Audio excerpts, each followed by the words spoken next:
दोस्तों, मैं संदीप कुमार आज के वीडियो में आप सबों को स्वागत करता हूं। तो आज का हमारा वीडियो बहुत ही महत्वपूर्ण है। दोस्तों, हमारे वीडियो से आप सरसरी निगाह से जुड़े रहेंगे। तो आज का हमारा टॉपिक लैंडस्लाइड से संबंधित है। लैंडस्लाइड अर्थात भूस्खलन, यह अपने आप में बहुत ही महत्वपूर्ण स्थान रखता है, इसलिए मैं आप लोगों के बीच ये वीडियो लेकर के आया हूं। तो सबसे पहले भूस्खलन की परिभाषा पर नजर डालते हैं हम। किसी ढाल भूभाग पर क्या कह रहा है? हमारा भूभाग जो है वो क्या है? ढाल भूभाग है। ध्यान देंगे हम लोग। मिट्टी तथा चट्टानों के ऊपर से नीचे की ओर खिसकने, या तो चट्टान होगा या जो है हमारा मिट्टी होंगे। क्या कह रहा है कि मिट्टी तथा चट्टानों के ऊपर से नीचे की ओर खिसकना। क्या? ऊपर से नीचे की ओर खिसकना या लुढ़कना। खिसकना या लुढ़कना। उसके बाद क्या है? या तो गिरने की क्रिया। यही हमारा भूस्खलन है। तो भूस्खलन कहाँ होता है? इससे स्पष्ट हो गया कि पर्वतीय भागों में जो ढाल नुमा भूमि होता है, वैसे क्षेत्रों से मिट्टी कट करके गिरने लगती है, चट्टाने खिसकने लगते हैं, या जो है लुढ़कने लगते हैं, या वहां से जो है गिरने लगते हैं। यही हमारा भूस्खलन की प्रक्रिया है, जिसे हम भूस्खलन कहते हैं। क्लियर? अब आता है कि भूस्खलन। तो भूस्खलन या दो तरह से आप मान सकते हैं। पहला जो है हम रख सकते हैं वो प्राकृतिक कारकों पर आधारित हमारा भूस्खलन होता है, और दूसरा हमारा जो है मानवीय कारकों के आधार पर जो है भूस्खलन की क्रिया होती है। और यह जो है हमारा भूस्खलन एक आपदा है, जो प्राकृतिक आपदा की श्रेणी में इसे रखा जाता है। तो प्राकृतिक आपदा जो है मुख्य रूप से दो कारकों के द्वारा प्रभावित होता है, या होता है तो पहला हम चर्चा किए प्राकृतिक कारक और दूसरा मानवीय कारक। तो प्राकृतिक कारक के तहत वो कारक आ जाएंगे जो खुद प्रकृति के द्वारा प्रभावित होकर के जो है भूस्खलन होता है। उस पर हम लोग एक एक करके चर्चा करेंगे। और दूसरा हमारा होगा मानवीय कारकों के कारण जो है जो भूस्खलन की क्रिया होती है, चट्टान खिसकते हैं या पर्वतीय भाग के मिट्टी जो है धस करके नीचे आ जाते हैं, वो जो है भूस्खलन कहलाता है। तो एक एक करके हम लोग देखते हैं कि प्राकृतिक कारक पर पहले चर्चा करते हैं। मित्रों, एकदम सरसरी निगाह से आप हमारे वीडियो से जुड़े रहेंगे और सब्सक्राइब तथा लाइक भी जरूर करेंगे। तो क्या है प्राकृतिक कारक के तहत? बिल्कुल हमने समझने के ख्याल से आपको सीक्वेंस में रखने का काम किया है। तो प्राकृतिक कारक के अंतर्गत क्या कि पर्वतीय भागों में हमने जो है यहाँ बतलाया क्या कि पर्वतीय भागों की ये जो है स्थिति को दिखलाता है कि जहां ढाल हो वैसे क्षेत्रों में जो है चट्टाने खिसकती है, मिट्टियां खिसकती टूट करके गिरती हैं, और जो है चट्टाने भी टूट करके जो है खिसकते हैं या लुढ़कते हैं। आदि आदि क्रियाएं होती हैं वो ढलान वाले भागों में। ठीक है? वो क्या है कि भूकंप, ये सब बहुत लंबा लंबा चैप्टर है दोस्तों, फिर भी मैं शॉर्ट में आपके सामने रखूंगा कि भूकंप की क्रिया जब होती है, पृथ्वी के अंदर कंपन जो होती है वो हमारा सबसे पहले धरातलीय भाग को प्रभावित करता है। ठीक है? तो धरातलीय भाग को प्रभावित करता है, ये हमारा ईपी सेंटर कहलाता है। ठीक है? और जहां से जो है उठता है वो हमारा उद्गम बिंदु फोकस हुआ, और ये हमारा अधिकेंद्र कहलाया। ठीक है? तो क्या होता है कि भूकंप की क्रिया के कारण, इसमें जाएंगे तो बहुत लंबा हो जाएगा। इसमें जो है भूकंप जो है कई कारणों से होता है, वो प्राकृतिक कारकों के द्वारा और मानवीय कारकों के द्वारा भी। तो प्राकृतिक कारकों के द्वारा और मानवीय कारकों के द्वारा जब भूकंप की क्रियाएं होती हैं तो फलस्वरूप क्या होता है कि पृथ्वी में कंपन होता है, और पृथ्वी में जब कंपन की क्रिया होती है तो फलस्वरूप जो है जिस क्षेत्र में भूकंप आता है तो उस क्षेत्र के ऊपर के भाग जो है क्या होते हैं, हिलने लगते हैं, कांपने लगते हैं। फलस्वरूप कमजोर भाग, फलस्वरूप पृथ्वी के ऊपर कंपन के कारण जो कमजोर हिस्से होते हैं वो कंपन से प्रभावित होकर के टूटने लगते हैं, गिरने लगते हैं। वो हमारा भूस्खलन को उत्पन्न करने वाला प्रमुख कारक में भूकंप होता है। ठीक है, उसके बाद क्या होता है कि भूकंप जब होता है तो भूकंप के कारण क्या है, ऊपर के जो है पर्वतीय भाग में जो स्थित चट्टाने हैं वो कंपित होने लगते हैं और धीरे धीरे इसमें गति उत्पन्न हो जाती है और वो लुढ़क करके नीचे की ओर खिसकने लगते हैं या टूट करके गिरने लगते हैं। ये हमारा भूस्खलन के जो है प्राकृतिक कारक में आ गया। उसके बाद आते हैं भारी वर्षा। इस पर उदाहरण में चलेंगे हम लोग। तो भारी वर्षा के कारण भी क्या होता है कि पर्वतों पर स्थित जो है जो चट्टानी भाग है या मिट्टी है उसमें क्या होता है कि जल का प्रवेश हो जाता है और रिसाव होने लगता है उसके अंदर के भागों में। तो फलस्वरूप क्या होता है कि जल का प्रवेश जो होने से वो अंदर ही अंदर जो है इसके जो मिट्टी को और जो जकड़न वाले जो है भाग होते हैं उसे क्या कर देता है, कमजोर कर देता है और अंत में जो है वह ऊपर का मिट्टी या तो चट्टान पर्वतीय ढलान पर वाले जो है खिसक करके जो है ये नीचे की ओर आ जाते हैं। फलस्वरूप भूस्खलन की क्रिया होती है। अब आगे देखते हैं हम लोग कि पर्वतीय गुफाओं के धंसने से भी जो है भूस्खलन की क्रिया होती है। गुफानुमा बना हुआ है तो गुफानुमा जो आकृति बनी है, गुफानुमा मान लिया जाए कि ये जो है हमारा गुफानुमा आकृति हम बनाते हैं इसको। ठीक है, ये गुफा बना हुआ है सपोज। तो क्या है कि इसके ढलानों पर या इसके ढलानों पर या इसके ढलानों पर यहाँ क्या है कि यहाँ जो है पर्वत नीचे से ये यहाँ कमजोर है, खोखला है, ऊपर इसका वजन है। तो यह जब भूकंप की क्रिया होगी, भारी वर्षा होगी तो क्या होगा, गुफा जो है ये क्या होने लगेगा, टूटने लगेगा या धंसने लगेगा। फलस्वरूप जो है भूस्खलन की क्रिया होगी दोस्तों। और क्या होता है कि अपक्षय की क्रिया के कारण, अपक्षय की क्रिया चट्टानों में काट छाट करने के बाद वहीं वो बिखर के रह जाती है, वो अपक्षय की क्रिया होती है। तो इस प्रकार से भी जो है हमारा भूस्खलन की क्रिया होती है। ये हमारा प्राकृतिक कारकों के तहत आ गया मित्रों। अब जो है हम प्राकृतिक कारक के बाद में मानवीय कारकों पर चर्चा करते हैं। मानवीय कारक, तो मानवीय कारक जो है भूस्खलन से कैसे जुड़ा हुआ है इस पर हम लोग चर्चा करते हैं। तो मानव के द्वारा पर्वतीय भागों में, मानव के द्वारा पर्वतीय भागों में क्या किया जाता है, खनन किया जाता है, खुदाई की जाती है, विभिन्न प्रकार के जो है धातुओं को निकाला जाता है या अन्य वस्तुओं को भी निकाला जाता है। तो फलस्वरूप क्या होता है कि यहाँ जो हमने जो देखा कि गुफानुमा आकृति उत्पन्न हो जाने के कारण उसमें जल का रिसाव या भूकंपीय प्रभाव होने के कारण भी जो है यहाँ पर जो है भूस्खलन की क्रिया होती है। यह मानवीय क्रियाकलाप के तहत जो है भूस्खलन को प्रभावित करने वाला खनन पहला कारक हुआ। क्लियर।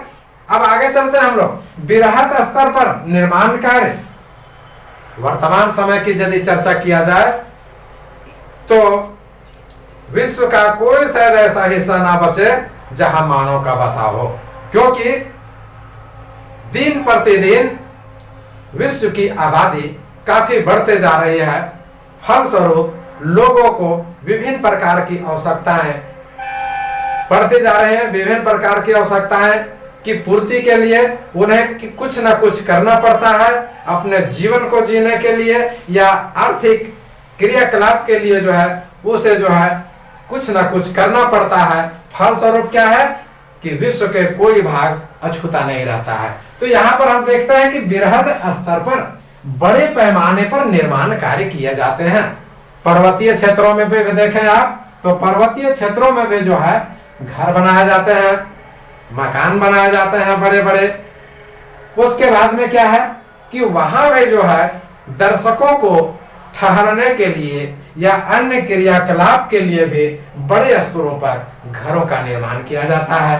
तो फलस्वरूप क्या होता है कि हमने जो प्राकृतिक कारक पर चर्चा किया तो प्राकृतिक कारकों को भी के कारण ये प्रभावित तो होता है, लेकिन मानवीय क्रियाकलाप में हम देख रहे हैं कि पर्वतीय भागों को नष्ट कर दिया जाता है, काट छांट कर दिया जाता है। यदि पर्वतीय भाग है तो निश्चित रूप से इसकी कटाई करके जो है यहाँ सीढ़ी नुमा बना करके जो है चकोर तभी घर बनाया जाएगा। ये ढलान पर भी होगा तो भी जो है इसमें जो है स्टेप बाय स्टेप की स्थिति बना करके निर्माण कार्य किया जाएगा।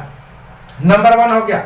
नंबर 2 हो गया क्या कि भवनों के अलावे क्या होता है कि पर्वतीय क्षेत्रों में क्या किया जाता है, आवागमन के लिए विभिन्न प्रकार के रास्ते बनाए जाते हैं।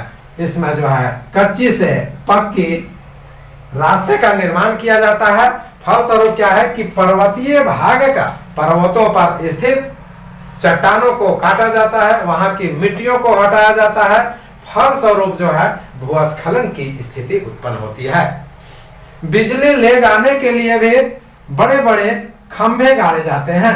बड़े बड़े खंभे जो गाड़े जाते हैं, फलस्वरूप ये जो है ड्रिलिंग किया जाता है, उससे भी पर्वतीय भाग को क्षति पहुंचता है। फलस्वरूप भूस्खलन की स्थिति उत्पन्न होती है। दोस्तों क्लियर हुआ? अब आगे चलते हैं हम लोग। वनोन्मूलन आने जंगलों का कटाव, चाहे वो मैदानी क्षेत्र की चर्चा हो या जो है पठारी क्षेत्र की चर्चा हो, या तो हम जो आज अभी जो चर्चा कर रहे हैं वो हमारा पर्वतीय क्षेत्र का। तो पर्वतीय क्षेत्रों का वनों की कटाई अंधाधुंध कर दी जाती है। वनों की लकड़ियों को काट दिया जाता है।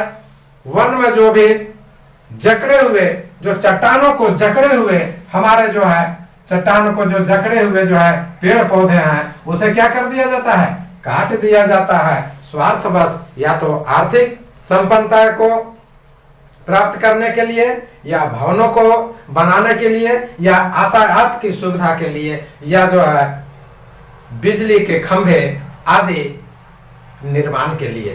तो क्या होता है यहाँ कि जंगलों को काट देते हैं। फलस्वरूप पर्वतों के ढालों पर जो चट्टानें, बड़े बड़े चट्टानें स्थित हैं, मिट्टियां जो है जकड़े हुए हैं, उनके जड़ों से पेड़ों के काटने के बाद में जो है क्या होता है कि वर्षा के जल के कारण, और भी हम जो कारक को देखें तो विभिन्न कारकों के द्वारा इनके जड़ कमजोर हो जाते हैं। फलस्वरूप पेड़ जो जिससे जो है इसकी रक्षा होती है वो पेड़ नहीं रहते हैं। फलस्वरूप क्या होता है, वहां के चट्टानी भाग खिसकने लगता है, जिसके कारण भूस्खलन की क्रिया होती है। भूस्खलन तो प्रभाव का जो है हम अब चर्चा करने जा रहे हैं। तो भूस्खलन होने के कारण महत्वपूर्ण प्रभाव पड़ते हैं। तो एक एक प्रभाव पर हम चर्चा करेंगे। तो इसमें प्रभाव नंबर 1 पर हम चल रहे हैं कि जन हानि, लोगों की क्षति होती है। इसका उदाहरण आप देखें तो 18 अगस्त 1998 को जो है यूपी अब जो है उत्तराखंड के हिस्से में चला गया है। वो कहा, मापला जो पिथौरागढ़ जिले से संबंधित है, वहां जो है भूस्खलन के कारण 384 लोगों की मृत्यु हो गई थी। ये पहला प्रभाव हम देख रहे हैं जनहानि के संदर्भ में। दूसरा हम देखते हैं कि 18 जून 2013 में उत्तराखंड में भूस्खलन की स्थिति जो आया वो उस पर चर्चा करते हैं कि उत्तरकाशी, रुद्रप्रयाग, चमोली तथा पिथौरागढ़, किस किस जगह में, उत्तरकाशी, रुद्रप्रयाग, चमोली तथा पिथौरागढ़ में भारी वर्षा हुई। तो फलस्वरूप क्या हुआ कि जब वर्षा जो हुई उससे क्या हुआ, बाढ़ की स्थिति उत्पन्न हो गई और भूस्खलन की स्थिति उत्पन्न हो गई। तो फलस्वरूप 2013 का जो जो स्थिति उत्पन्न हुई अत्यधिक वर्षा के कारण, जो बाढ़ और भूस्खलन की स्थिति उत्पन्न हुई, जिसके कारण उत्तराखंड में 6000 लोगों की मौत हो गई और कई हजार लोग घायल हो गए थे। प्रभाव नंबर 2 पर चर्चा कर रहे हैं कि भूस्खलन से जो प्रभाव है वो दूसरा प्रभाव क्या है कि अवस्थापना सुविधाओं की क्षति। जो हमने संजोग करके रखा है, जो बनाया है, वो जो है भूस्खलन के कारण नष्ट हो जाते हैं। वो कौन कौन नष्ट होते हैं उस पर चर्चा करते हैं। जो रेलवे लाइन है, दूर संचार, विद्युत, जलापूर्ति लाइनें, पुल तथा पुलिया, ये जो है भूस्खलन से प्रभावित होते हैं, नष्ट हो जाते हैं, विलीन हो जाते हैं, या तो जो है कई प्रकार से जो है इसमें नुकसान होता है बाढ़ या भूस्खलन के कारण। तो यहाँ इसका उदाहरण देखते हैं कि क्या जो है इसका प्रभाव पड़ा था। तो 18 जून 2013 की चर्चा हमने किया, इससे पहले हमने चर्चा किया तो क्या कि वो उत्तराखंड का एरिया में आया था। तो उत्तराखंड में जो भूस्खलन की स्थिति उत्पन्न हुई भारी वर्षा के कारण, उसके परिणाम स्वरूप क्या हुआ दोस्तों, कौन कौन से हमारी सुविधाओं में क्षति हुई, हमारे जो है बने बनाए कौन कौन से चीज नष्ट हो गए, इस पर हम देखते हैं। तो ये सड़क की चर्चा हम करते हैं। सबसे पहले जो सड़क बने हुए थे 1300 किलोमीटर लंबी सड़क, ये भूस्खलन के कारण नष्ट हो गए, जो 2013 का उदाहरण है। उसके बाद यदि पुल पर चर्चा किया जाए तो उत्तराखंड में 147 पुल भूस्खलन के कारण 2013 में बर्बाद हो गए। और घरों की यदि गिनती किया जाए तो 2057 घर जो है नष्ट हो गए, खत्म हो गए। और कई स्थानों पर जो सड़कें थी, जिस सड़क की चर्चा हमने किया, वो क्या हो गए थे, बर्बाद हो गए थे और नदी में विलीन हो गए थे। यह सुनामी की चर्चा भी हमने जो है अगले वीडियो में दिया है, इसको भी आप विस्तारित रूप से देख सकते हैं कि जब सागरीय भागों में, सागर के जलों में अव्यवस्था के कारण, अव्यवस्थित स्थिति में उसमें हलचल उत्पन्न हो जाती है, चाहे वो प्राकृतिक क्रियाकलाप के कारण या मानवीय क्रियाकलाप के उत्पन्न होती है। दोस्तों अब जो है अब भारत के संदर्भ में मैं भूस्खलन क्षेत्र से संबंधित कुछ चर्चा कर देना चाह रहा हूं।